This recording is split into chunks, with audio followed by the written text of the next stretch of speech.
Hola, ¿qué tal chicos? Muy buenos días. Pues vamos a empezar con lo que es la clase del día de hoy.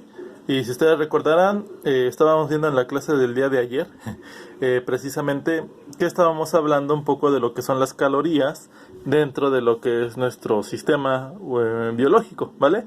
Entonces, les comentaba que nosotros tenemos precisamente lo que es el metabolismo basal, nada más dando una pequeña introducción, que es un repaso de lo que vimos la clase pasada, que precisamente ese metabolismo basal, pues es la cantidad de energía necesaria para que tu cuerpo haga precisamente esas actividades fisiológicas, bioquímicas, que son precisamente para que tú puedas subsistir, ¿no?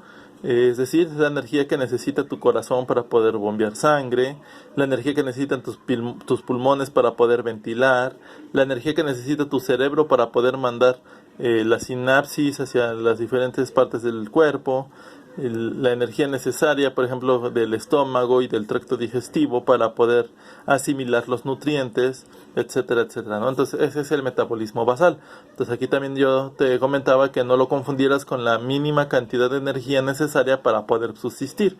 Esa es otra cosa, ¿vale? Esta es la cantidad que necesita para poder realizar todos sus procesos bioquímicos naturales, ¿vale?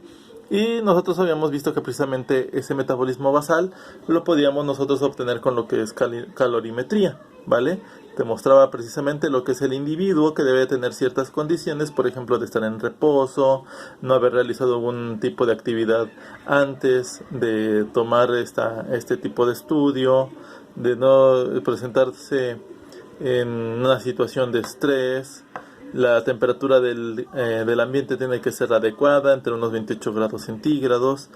Y pues bueno, de esta manera, pues lo que se hace es que en un depósito de agua se fluye hacia adentro de lo que es este cuarto. Mediante un termómetro se toma, este es un termómetro, se toma la temperatura inicial de lo que es de lo que es el agua, y el momento en que entra en contacto precisamente con la energía que está irradiando la persona, pues va a salir ya con un valor diferente de temperatura, y entonces ya mediante esa diferencia se puede calcular precisamente lo que es el, el metabolismo basal, o sea, cuál es el gasto energético que hace esta persona nada más por estar precisamente sentado y estar realizando las funciones necesarias de su organismo. Y esto por lo regular más bien se da con lo que son las unidades de kilocalorías sobre hora por metro cuadrado, ¿vale? Entonces les estaba comentando que precisamente pues una persona cuando está realizando sus procesos bioquímicos y está precisamente pues obteniendo energía, ¿de dónde la obtiene? Entonces te comentaba que son de 4 principales biomoléculas, ¿no? 4 biomoléculas, que son los carbohidratos o los que llevan hidratos de carbono, lo que son los lípidos y lo que son las proteínas. De esas 4 biomoléculas, porque los otros son los ácidos nucleicos, de esas 4 biomoléculas, estas 3 son las que utiliza para poder obtener energía. Pero así de manera directa serían estos dos, hidratos de carbono y lípidos, ¿sale? Porque fíjate, hablando de la cantidad de energía que te da precisamente cada uno de ellos, pues vemos que 1 gramo de lo que es hidratos de carbono, carbohidratos o azúcares, pues aporta alrededor de 4.1 kilocalorías cada gramo, ¿sale? Igualmente lo que es 1 gramo de proteínas, pues va a aportar un total de 4.3 kilocalorías. Si te das cuenta es muy parecido, ¿no? Entre lo que son los hidratos de carbono y las proteínas. En el caso de lo que son las grasas, pues las grasas te vas a dar cuenta que aportan mayor cantidad de energía. Aportan 9.3 kilocalorías. Pero asimismo, como aportan más, necesitan también más energía para poder obtenerla. Por lo tanto, nuestro organismo, cuando tenemos nosotros la existencia de hidratos de carbono y de grasas, pues le da preferencia a los hidratos de carbono, porque son más fáciles de asimilar y es más fácil obtener energía de este tipo de biomolécula, ¿vale? Entonces, ¿cómo se obtiene precisamente el valor del metabolismo basal? Pues mira, hay varios tipos de fórmulas precisamente que te ayudan a poder calcular lo que es el metabolismo basal, y pues el que vamos a utilizar nosotros se llama la ecuación de Mifflin-St. George, ¿sale? Que viene de un tal Benedict, ¿sale? Entonces, ya, dice así: el gasto energético total, ¿sí? Ese gasto energético total, es decir, toda la energía que tú necesitas, ¿vale?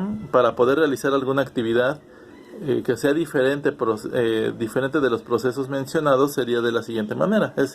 Sería el metabolismo basal por lo que es este de aquí, que es un factor. ¿Sale? ¿Qué es este factor? Precisamente, pues bueno, este factor va a depender de lo que es precisamente el tipo de actividad que tú vas a realizar. ¿Sale? Entonces vemos de la siguiente manera. Tenemos que la tasa metabólica basal de un hombre lo tenemos de la siguiente manera, como 10 veces P más 6.25A menos 5E más 5. Ahora, ¿qué significa P? ¿Qué significa A? ¿Y qué significa E? El valor de P, vamos a poner nuestro valor de peso en kilogramos, ¿sale? El valor de A es el valor de la altura en centímetros. El valor de E es nuestra edad en años. Y entonces para lo que es el hombre sería 10 veces el peso más 6.25 la altura menos 5 veces la edad más 5. En el caso de las mujeres, la tasa de metabolismo basal en una mujer es igual a 10 veces P más 6.25A menos 5E menos 161. ¿Sale? Y como te comentaba, esta es la ecuación de Mifflin-St. George, ¿ok? Y entonces fíjate, ¿cuál es la actividad física? Ese factor, ¿sí?, de actividad física, vamos a tener lo siguiente, por ejemplo, dormir. Cuando nosotros estamos simplemente durmiendo, pues recuerda que todos tus procesos bioquímicos pues tienden a bajar, tu metabolismo baja. Tu metabolismo baja debido a que pues precisamente no estás realizando actividad física ni tampoco estás en un reposo de manera activa. Es decir, si tú estás en reposo, aquí pues no estás inconsciente, estás consciente, a lo mejor estás pensando algo, estás leyendo o estás concentrándote en algo. Sin embargo, aunque estés en reposo, pues tu cerebro está precisamente enfocándose en algo. Entonces, obviamente aquí vas a necesitar tú mayor cantidad de energía que cuando estás dormido, porque cuando estás dormido todos tus niveles bajan. Estando tú dormido todos tus niveles bajan y entonces no es el mismo valor del metabolismo basal, de hecho es menor. Cuando tú estás dormido, la cantidad de energía que necesitas es lo de tu metabolismo basal multiplicado por tu actividad física, que sería ese factor de 0.95, ¿sale? Es decir, es menor, ¿ok? ¿Qué pasa cuando estamos hablando de una actividad en donde está sentado o tumbado, ¿no? Una persona que está sentada o una persona que nada más se la pasa acostada, que no hace nada, está casi sedentario. Entonces, esa persona tendrá que realizar un factor de su metabolismo basal por 1.2, o sea, es un 20% más. O sea, prácticamente está pues nada más quemando oxígeno, por eso tiene que multiplicarse por 0.2, ¿sale? Entonces, este sería su factor. Ahora, ¿qué pasa, por ejemplo, si tienes un trabajo sedentario, pero no como este sentido, sino a lo mejor eres una persona que es oficinista, que se la pasa la mayor parte del tiempo sentado, que en ocasiones tiene que pararse en hacer alguna actividad, pero casi siempre está sentado? Entonces, esta persona tendrá que multiplicar lo que es el metabolismo basal por 1.4 entre 1.5, lo que quiere decir que está utilizando el 40 o el 50% más de lo que es su metabolismo basal. Ahora, ¿qué pasa con una persona que trabaja de sedentario pero de pie? Por ejemplo, ustedes que son estudiantes, pues pueden estar, digamos que sí, sentados mucho tiempo, pero también se paran, tienen que ir al baño o salen al receso, en el receso tienen actividad, entonces el promedio de todo se da como un trabajo sedentario de pie. En este caso también yo como profesor, pues a lo mejor podría tomar este mismo factor, por ejemplo, que camino y así, entonces no es la misma cantidad de energía que gasto, ¿no? Que acá o que acá. Ahorita explicamos este de aquí. Entonces ese trabajo sedentario de pie lo vamos a multiplicar por 1.6 o 1.7, que quiere decir precisamente el 60 o el 70% más de lo que se gasta tu metabolismo basal. Ahora, cuando estamos hablando de trabajos de pie, que puede ser a lo mejor un mesero, una persona que trabaja en una fábrica, pero que no hace mucha actividad física, pero que se la pasa todo el tiempo parado, o una ama de casa. Las amas de casa trabajan muchísimo, o sea, barrer, trapear, lavar los trastes, lavar la ropa, hacer la comida, todas esas actividades variadas, ¿sí?, ahora sí que predisponen una gran cantidad de energía necesaria para poder realizarlas. Por lo tanto, entonces hay que multiplicar entre un factor de 1.8 y 1.9. Depende de lo que es la actividad, ¿no? Porque si es, por ejemplo, actividad de limpieza así a fondo, así minuciosa, a lo mejor ya sería algo como un trabajo físico agotador. Este trabajo sería mejor nada más lo que es barrer, limpiar, trapear, lavar ropa, lavar trastes, pero no de manera minuciosa, ¿no? Entonces, pero cuando ya hablamos de un trabajo físico agotador, como por ejemplo ya un trabajo que es de limpieza minuciosa, o a lo mejor un albañil, o personas que trabajan en las fábricas pero que se la pasan todo el día cargando cosas, o yendo de aquí para allá, subiendo, bajando, esos trabajos agotadores hay que multiplicar por un factor de 2 a 2.4, quiere decir que su metabolismo basal viene siendo prácticamente la mitad de la energía necesaria para poder ellos realizar sus actividades. En el caso de una ama de casa, pues es prácticamente casi lo mismo, porque es el 80-90% más de su metabolismo basal, ¿vale? Entonces, ya nosotros teniendo precisamente ese tipo de esta tabla, entonces podrás tú sacar o calcular tu metabolismo basal. Vamos a sacar, por ejemplo, el mío. Vamos a tomar en cuenta que mi peso sea alrededor de los 90 kilogramos. No lo sé verdaderamente con exactitud. Puede ser un poquito más, puede ser un poquito menos. Tomando en cuenta mi altura, que es de 1.88 metros, pero recuerda que son centímetros lo que vamos a utilizar. Por lo tanto, son 188 centímetros. Tomando en cuenta también la edad, que en este caso son, pues, 33 años, ¿vale? Entonces, ¿cómo me quedaría mi tasa de metabolismo basal y obviamente de hombre, ¿no? Entonces sería 10 por 90, que es mi peso, más 6.25 por 188, menos 5 por 33 y más 5, estoy aquí, y soy hombre, no mujer, más 5, ¿vale? Entonces, si te das cuenta, estos tres factores es el mismo de aquí, lo único que cambia es el último, ¿vale? Entonces, realizando estas operaciones, obtengo un valor de 1915 kilocalorías. Es decir, mi metabolismo basal requiere de 1915 kilocalorías, ¿vale? Ahora, si yo tomo en cuenta que soy una persona que pues trabajo de una manera sedentaria de pie, entonces habría que multiplicar entre 1.6 y 1.7. Y pues bueno, tomando en cuenta que cuando no estaba lo de la cuarentena, tenía que caminar de la escuela, de donde trabajo a donde están ustedes, pues sí es un camino como de 20 minutos y un camino largo, tengo que subir, bajar, bla, bla, bla. Entonces vamos a tomarlo como el mayor, de 1.7. Entonces tendré que multiplicar 1915 por 1.7, lo cual me daría un total de, vamos a ver, los 1915 por 1.7 son 3255.5 kilocalorías. 3000, vamos a anotarlo por acá, 3255.5 kilocalorías serían las que yo necesito consumir al día para poder realizar todas mis actividades, ¿sí? De manera adecuada, que no tenga percances, que no tenga subidas y bajadas, ¿vale?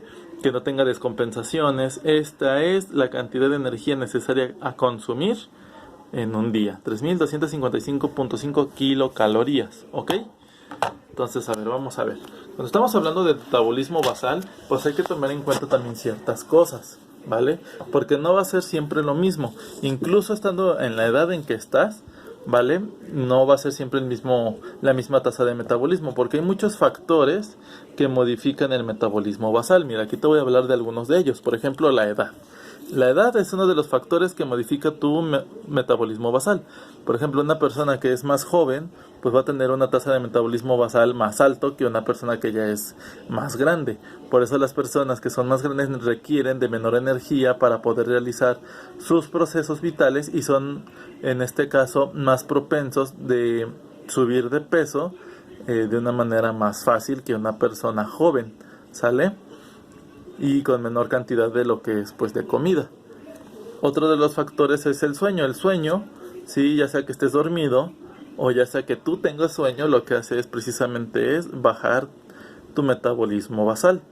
Y de hecho precisamente por eso, porque baja tu metabolismo, entonces en la noche, como eso de las 4 de la mañana, es cuando se obtiene la menor temperatura registrada de tu cuerpo humano, ¿vale? Por eso cuando tú te llegas a despertar como 3, 4 de la mañana, pues sientes mucho frío. ¿Pero por qué sientes mucho frío? Porque precisamente tu temperatura está en el menor grado en que se encuentra a lo largo de todo el día.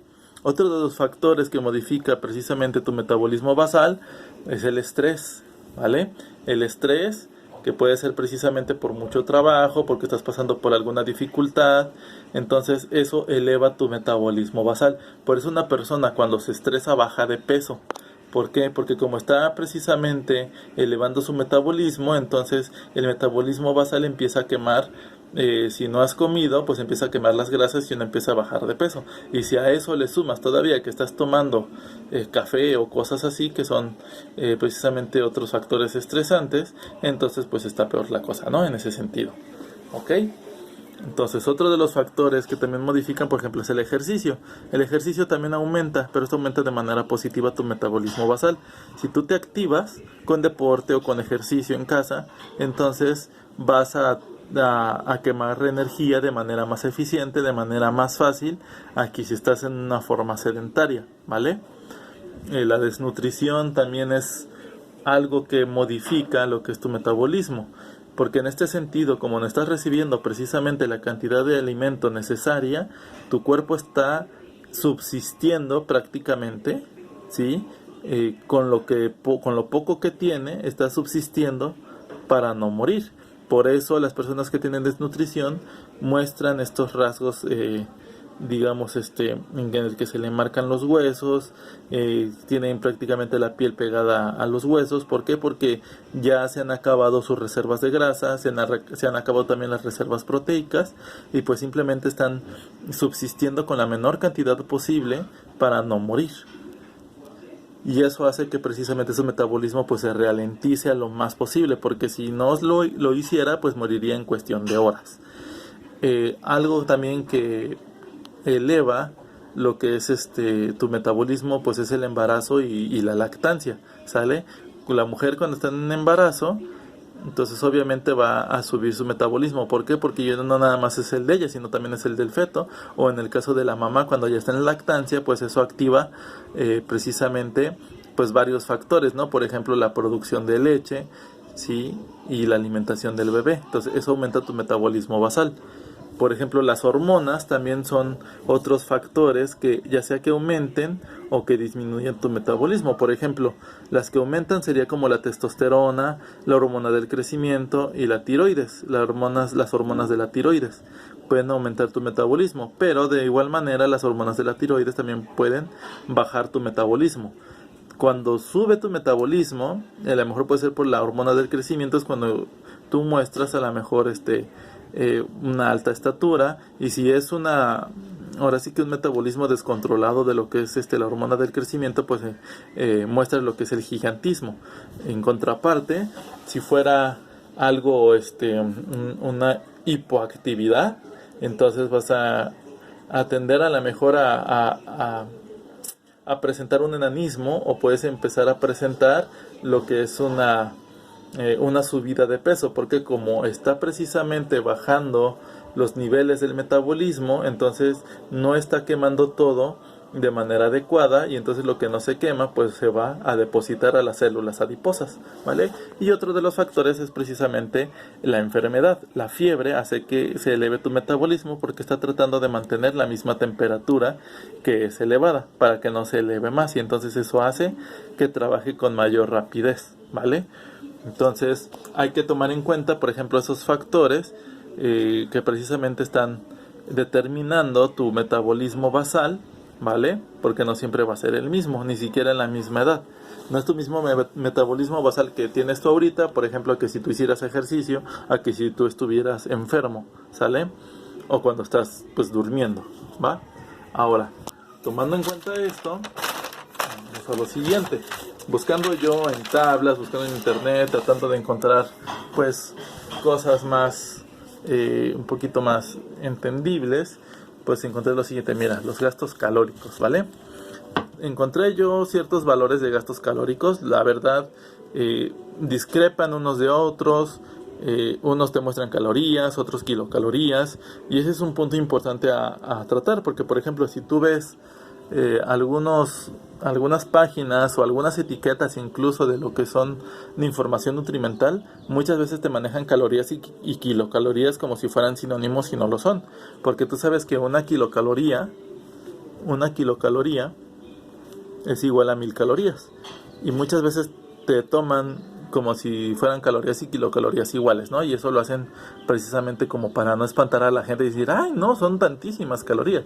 Pero pues bueno, tú ya sabes en qué estamos precisamente nosotros trabajando, ¿no? Entonces, por ejemplo, el gasto calórico en deportes. Si estás haciendo aeróbic, estás quemando alrededor de 70 a 90 kilocalorías. Baloncesto, 244. Una caminata son 200, el trotar 280, correr 448, natación 50 y las abdominales 107. Entonces aquí, en lo que es la natación, yo la verdad tengo duda, porque yo tenía entendido que la natación es uno de los ejercicios más completos y en los que quemas mayor cantidad de calorías, o en este caso kilocalorías. Entonces habrá que revisar, porque estuve revisando varias páginas, pero verdad en que ellas pues hay diferencia entre los valores que te dan. Unos te manejan calorías, otros kilocalorías, y a veces es el mismo valor, y entonces eso tiende a ser luego un poquito confuso. Pero pues bueno, vamos a trabajar con estos valores, ¿sale?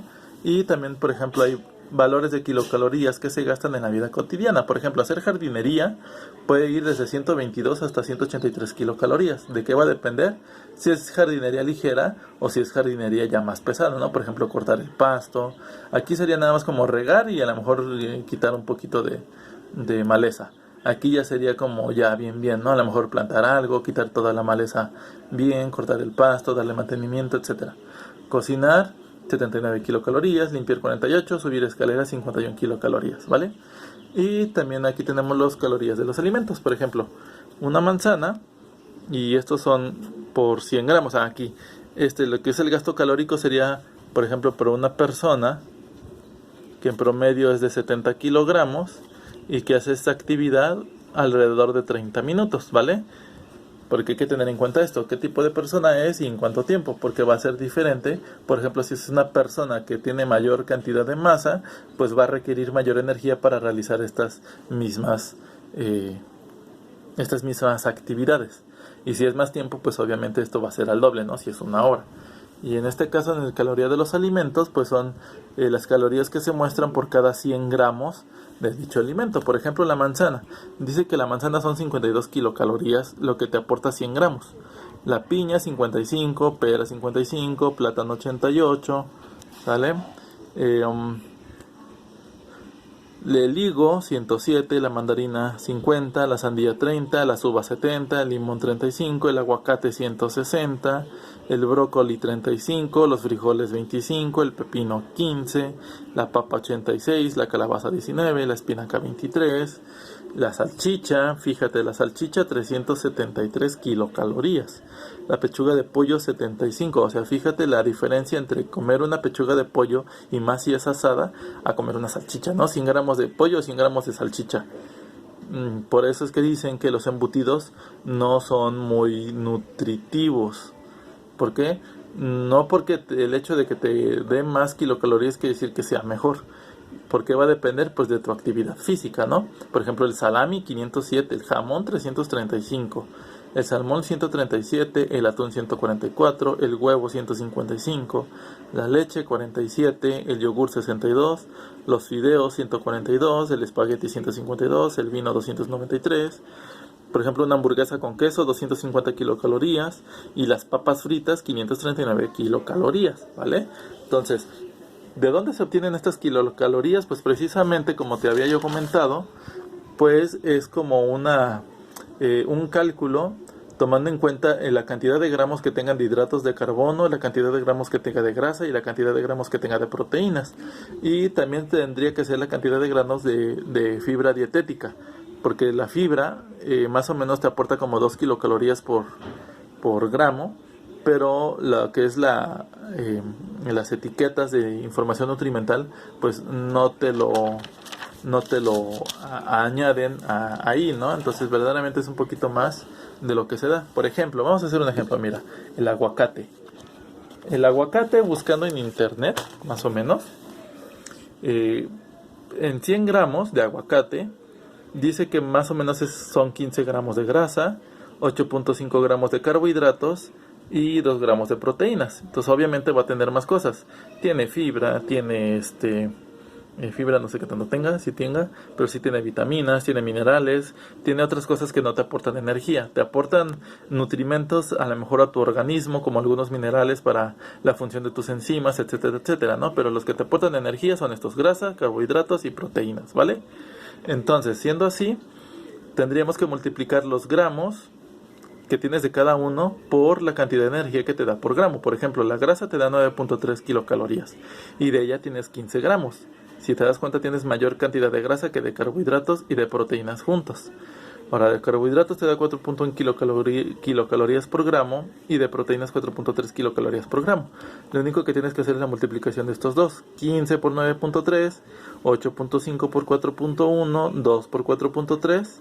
¿Sí? Sumas tus resultados, 139.5 más 34.85 más 8.6, y te da un total de 182.95 kilocalorías, es decir, alrededor 183. Si nosotros nos vamos a la tabla que encontré, 183, al aguacate dice que te da 160. Si te das cuenta, pues hay diferencia de valores y vas a encontrar siempre diferencia de valores, porque no siempre toman en cuenta la misma cantidad, porque a lo mejor puede ser otro tipo de aguacate y que puede modificar en cierto grado, ¿no? Entonces, esta es la forma en cómo se saca precisamente las kilocalorías que te aporta un alimento. Entonces, como te comentaba, esas kilocalorías nosotros las obtenemos de proteínas, de carbohidratos y de las grasas. Entonces, chécate, las proteínas se utilizan como fuente para la creación de tejido muscular y para la resíntesis de ciertas hormonas y enzimas. No se utiliza como energía directamente, ¿sale? No como el caso de carbohidratos y grasas, ahí sí. Los carbohidratos es la principal fuente de energía que utiliza nuestro cuerpo para realizar las actividades físicas. Estas se almacenan en forma de grasa, pero en pequeña cantidad, ¿vale? Porque por lo regular todo lo que entra de carbohidratos se quema. Ahora, las grasas, aquí es la cosa, mira, las grasas, las insaturadas, que son las grasas benéficas, son las que protegen los órganos y ayudan en la absorción de vitaminas, y se encuentran en forma líquida. Cuando hablamos de grasa, casi siempre nosotros tenemos la manía de que la grasa es mala, ¿vale? Y sí, hay un cierto tipo de grasa que es mala. La grasa que es mala son las grasas saturadas. Las que son las saturadas, y todavía peor, las transaturadas,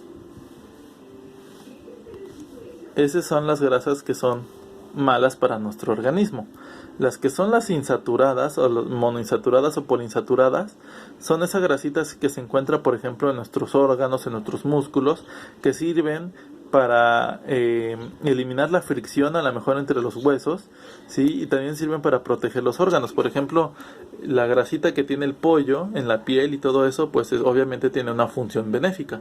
Pero hay otro tipo de grasas que son las saturadas y transaturadas, que esas son sólidas a temperatura ambiente, ¿no? Y estas son las que provocan precisamente los infartos. Estas son las que provocan que se te tapen las arterias y que no pueda fluir de manera pues adecuada a la sangre. Estas son las malas. Ahora, estas saturadas y estas transaturadas son las que se encuentran en mayor cantidad y en mayor frecuencia en alimentos, por ejemplo procesados, como son los embutidos o alimento que se considera chatarra. Chécate, imagínate estas dos personas. Esta persona que come pues hamburguesas, que tiene pues el montón de carne que ha sido freída y por lo regular es aceite que se queda quemando y quemando y quemando, donde cuecen las papas fritas, o tenemos estas papas fritas que vienen ya procesadas, o refrescos con una gran cantidad de azúcares, y luego son azúcares que no nos sirven, ¿vale? Entonces esta persona va a recibir lo siguiente. Imagínate que cada uno de estos puntitos amarillos brillantes es la grasa buena, la grasa insaturada, y los demás puntitos son las grasas transaturadas. Hay mayor cantidad de grasas transaturadas o saturadas en este tipo de alimentos que insaturadas, que son las benéficas. De carbohidratos pues va a tener igual muy poca cantidad de los que son buenos o los que son asimilables, y también va a tener muy poca también cantidad de proteína, ¿vale?